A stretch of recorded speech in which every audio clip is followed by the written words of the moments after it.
It was just past 6:30 in the evening when Danielle Brooks walked into the grand marble lobby of the Blue Haven Hotel. Her heels clicked softly against the polished floor as the golden lights shimmered off the crystal chandelier above. Guests laughed near the bar. A pianist played softly in the corner. Everything looked perfect. But not for her. Danielle walked up to the front desk, smiling politely. "Hi, I have a reservation under Danielle Brooks." The young receptionist behind the counter barely looked up. "Uh-huh. And you said the name again?" Danielle repeated it. The receptionist typed something into the computer, frowning. I don't see you in the system. Are you sure this is the right hotel?" Danielle blinked. "Yes, I own this hotel." The receptionist laughed nervously. "Oh, okay, ma'am. Let's not play games. We don't usually take walk-ins." Danielle tilted her head. "Walk-in?" "Look, ma'am," the receptionist said, her tone turning colder. "This is a luxury establishment. Our rooms start at $600 a night. If you can't afford—" Before she could finish, the hotel manager, a tall man in a navy suit, approached. "Is there a problem here, Ashley?" The receptionist sighed with relief. "Yes, this woman's insisting she has a booking, but there's nothing in the system. She's refusing to leave." Danielle turned to the manager, calm but firm. "I'm Danielle Brooks. I'm the owner of this hotel. Perhaps you'd like to check your internal roster before assuming I'm lying." The manager chuckled, glancing her up and down. "Owner? Right. And I'm the president." He turned to security. "Please escort this woman out." The entire lobby went silent. Guests turned their heads, shocked, as the two guards approached. Danielle stood still, her face unreadable, as she pulled out her phone. One swipe and a photo appeared, her standing in front of the very same hotel during its grand opening, ribbon in hand, the mayor beside her. She showed it to the manager. "Still think I'm lost?" But he barely looked. "Ma'am, leave now, or we'll have to call the police." Her voice dropped to a whisper, calm, chilling, powerful. "You have 9 minutes to fix this mistake. After that, you won't be working here anymore." And with that, she walked outside into the cool evening air. The pianist stopped playing. The receptionist froze. The manager scoffed, but a hint of fear crossed his face. 9 minutes. Something told him. She wasn't bluffing.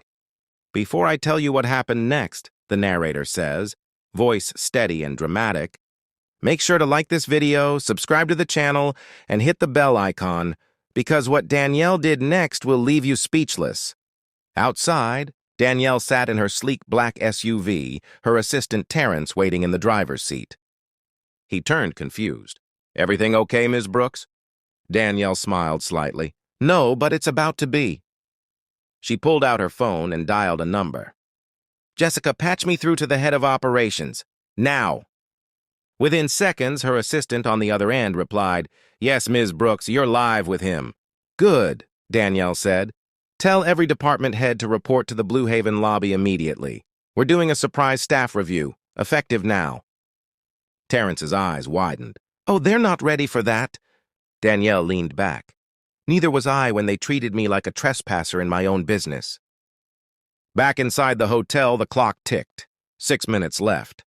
The manager, Brian, paced nervously. "She's bluffing," he muttered. "No way she owns this place. Look at her car. She probably rented it." The receptionist whispered, "What if she's serious?" Brian rolled his eyes. "Relax. She'll be gone in a few minutes." But before he could finish his sentence, the glass doors opened. 5 people in corporate attire stepped inside, all wearing Blue Haven badges. "Excuse me," said the woman in front. "Is this the front desk?" "Yes," Ashley said, frowning. "Who are you?" The woman smiled.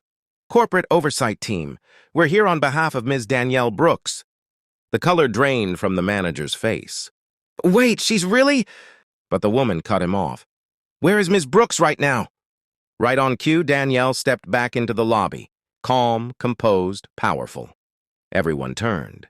The security guards froze mid-step. Guests began whispering. Danielle walked straight to the counter. "Still think I was lying?" she asked quietly. Brian tried to stammer out an apology. Miss Brooks, I had no idea. That's the problem, she interrupted. You didn't want to have an idea. You saw a black woman walk into a luxury space and you assumed she didn't belong. Tell me, Brian, how many guests have you judged the same way? He opened his mouth, then closed it. Danielle turned to the receptionist. Ashley, right? How long have you been working here? 6 months, she whispered. And in those 6 months, did you ever once read the employee manual, the one with my photo on the first page? Ashley's eyes filled with tears. I didn't mean... I know what you meant, Danielle said, voice soft but heavy. You meant that women like me aren't supposed to own places like this. That we're supposed to serve, not be served. She took a deep breath. But not today. Danielle turned to the corporate team. Effective immediately, suspend the front desk manager and receptionist pending review. Bring in HR for diversity training and reassign security. The lobby buzzed. Guests whispered, shocked. The manager tried to plead. Miss Brooks, please, it was a misunderstanding. Danielle looked him dead in the eyes. You're right. A misunderstanding about who runs this place. Her phone buzzed. Yes, she answered. A voice replied. All senior staff have arrived, ma'am. She smiled. Perfect timing. The next moment, the entire management team stood before her in the lobby, silent. Danielle crossed her arms. Let's begin the meeting here. After all, it's where the truth came out. The staff stood frozen as she began walking them through everything. The treatment, the tone, the humiliation. 9 minutes had passed. And by the 10th, the hotel would never be the same again. Danielle took a deep breath as the meeting continued in front of stunned guests. She wasn't angry anymore. She was disappointed. This hotel, she began, wasn't just built to make money. It was built to make a point, that excellence doesn't have a color. That hospitality means everyone is welcome, not just the people who look like they belong. She turned to her senior staff. Some of you forgot that. The HR head nodded, embarrassed. Ms. Brooks will personally ensure immediate retraining across all branches. Danielle nodded slowly. Good. Because this isn't just about me. It's about every person who's ever walked into a room and been told, silently or directly, that they don't belong. The guests watching began clapping quietly. Danielle smiled, but it was bittersweet. She walked over to the piano and ran her fingers over the keys. You know, she said softly, my mother used to clean hotels. She'd tell me stories about how she was treated. Invisible, ignored, sometimes insulted. I promised her one day I'd build a place where no one would ever feel that way again. Her eyes drifted toward the front desk. And today my own staff made her story repeat itself. She turned back to the crowd. So here's what's going to happen. Everyone involved in this incident, consider your employment terminated, effective immediately. Gasps filled the air, but Danielle wasn't finished. And tomorrow morning, this hotel will open its doors for free stays, one night, to local single mothers, janitors, and hospitality students. Because kindness, she said, is the real luxury. Applause thundered through the lobby. Guests stood, cheering. Some even filmed the moment. Danielle took a deep breath, looking up at the chandelier that sparkled above her. Her reflection shimmered in the marble floor.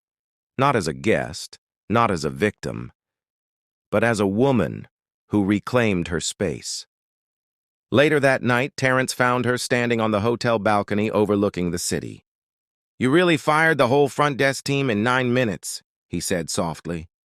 Danielle smiled. 9 minutes was all it took for them to show who they really were.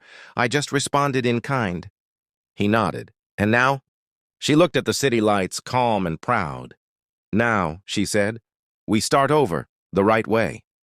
The guests watching began clapping quietly. Danielle smiled, but it was bittersweet. She walked over to the piano and ran her fingers over the